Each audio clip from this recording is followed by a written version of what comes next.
A few years back, I put up a video about this guy. This is my giant Terminator T-600 from Terminator Salvation. I'm always getting messages to see more shots and hear more about him, so today we're gonna do it. Let's check him out. So you can think about the Terminator T-600 like a giant zombie robot. I have to say, this is my favorite Terminator design of all time, which is why I had to get a life-size statue. Now, the truth is, this statue is a little smaller than life-size, believe it or not. The base statue was actually a big mannequin done by Studio Oxmox and Muckle, who's based out of Germany. And the original statue is only okay. All the clothing is sculpted on, the paintwork is meh, some of the detail work wasn't quite there. So I got it and I figured, you know what, if we overhaul this, it's really gonna be beautiful. So let's start at the top and just work down.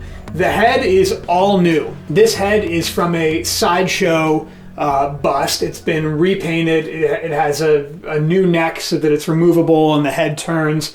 The latex mask is all custom. I got a blank latex mask from a fellow maker and then cut it up, weathered it, burned it, painted it to give it the right look. Then we move on down and you start getting into a lot of the custom wardrobe I did. Most of the wardrobe, you now have fabric materials which are over top of the sculpted details that are in there, and the layering works and it hides some of the sins of the original sculpted wardrobe. So I thrifted a bunch of different little clothing bits and pieces and then meticulously kind of cut, stitched, ripped them until they fit on this very odd shaped body. The more you look at some of the accuracy of this, you realize that there are a couple things that aren't quite right. For example, on the minigun, I've added some decals and things to help give it more detail so it felt less molded and a little bit more real. But the positions of the motors, and there's a couple subtle things when you start to reference the film that aren't quite right. There were a couple different minigun props used, so depending on which shot you're referencing specifically, there are some little things to consider. The ammo belt that came with the statue, I actually replaced with a real ammo belt, which has been deactivated. And it's not accurate, but it looks way better than the chunky plastic things that this particular statue came with. Someday I will probably remake that ammo belt to be screen accurate, but for now we're gonna rock this vintage ammo belt that's on there. Now when we take a look at the pants, they're about the same story as what happened on the torso. It's a fabric wardrobe over sculpted detail. Those pants were originally sculpted on. There's fabric ones that you put on top, which are custom.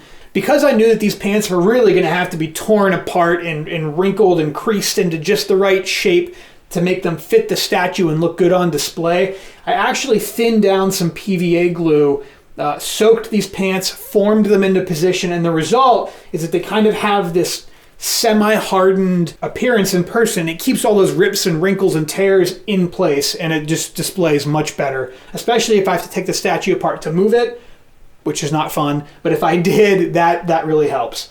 On the base has been repainted with some hazard stripes and has a bunch of real ammo shell casings. You can see that the front is lit with an LED strip. My LED strip is actually getting a little old and a little discolored, so I need to get in there and redo that. One more thing I should add, and this goes to show the true dedication of any collector. When we brought this beast into my new collection room, we were in the process of remodeling and refinishing this part of the house, and we realized that the ceiling was going to be about 3/4 of an inch too low to actually get the head on. Remember, this thing has to kind of, it expands a little bit as you take it apart and lift the head off.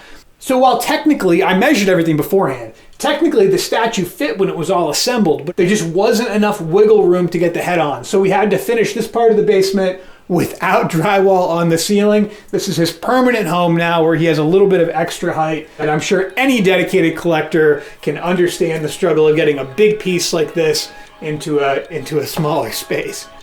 While the original statue was pricey and may not exactly have been a home run, if you're willing to put in some work and do some custom work, and most importantly, if you're willing to replace that head with something that has more detail, the end result is something really, really cool. I get a ton of questions and comments on this particular prop, and man, do I love having him on display. Who doesn't love a good zombie Terminator?